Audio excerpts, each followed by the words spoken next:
In the solo journaling game Anamnesis, Samantha Lay pairs the act of digging through lost memories with interpreting tarot cards, and that pairing is a potent one. Anamnesis is quiet, contemplative, not so much peaceful as it is disassociated, connected to the world by the thin strands of its prompts. It's a tremendously sparse game that lets your chosen deck do the talking.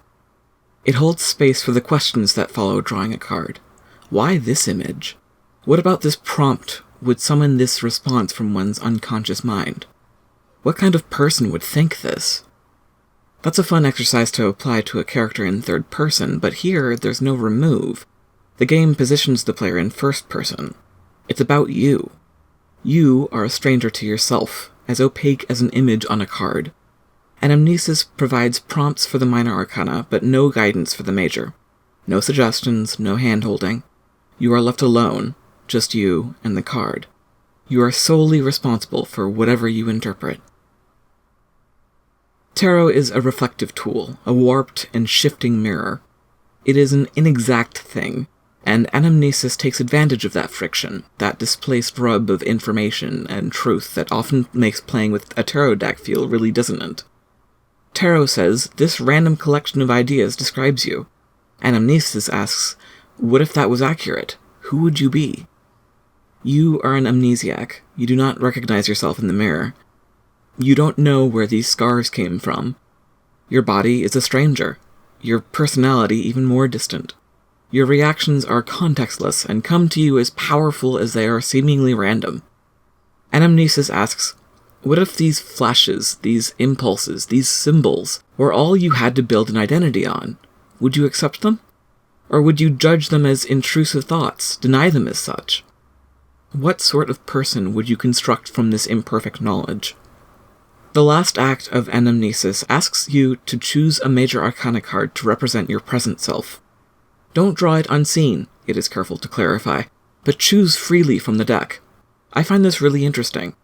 You draw one major arcana at the beginning as your shadow, and draw 12 more to answer 3 questions per suit. That gives you 13 opportunities to become familiar with your major arcana cards. Assuming you don't draw a card twice, that leaves a little less than half of the arcana as unexplored territory. But for the final mechanic of the game, all of the cards are available to you, unlocked at last, if just as unfamiliar as they started. Maybe you know this deck well, maybe you don't, but you certainly haven't seen these 9 undrawn cards in the context of this game. So the choice becomes, pick an aspect of your past self to embrace, or discard all guidance from who you once were and choose to become someone completely new, based only on the potential of the card you choose. Anamnesis leaves the game here, but I wish it didn't. I found myself hungry for a chance to ratify my character, to prove their decision in some way to the world, or to another character, or to their old self. Your internal relationship is between you and the deck, but your external relationship is between you and Anamnesis. The text guides you through each act. Its 3 challenges within that act illustrate you in contrast to your body, your surroundings, your reputation, other people around you, the evidence of a life lived that you've left behind. I wanted to see a reaction to my final choice. I wanted one more challenge, one last chance to reveal my autonomy. But I recognize that this hunger may be misplaced for this kind of game, or maybe it's unique to me. One of my own games, Spindlewheel Detective, is a spread reading of a murder mystery that ends in choosing a culprit card and drawing from the deck for the judge's verdict of the culprit's fate. When playing Detective solo, I relish this chance to see my choice validated or undermined by the deck. But most of the time, when I run this game for other people, they are more than satisfied with having uncovered the mystery, and the final card draw gets dropped.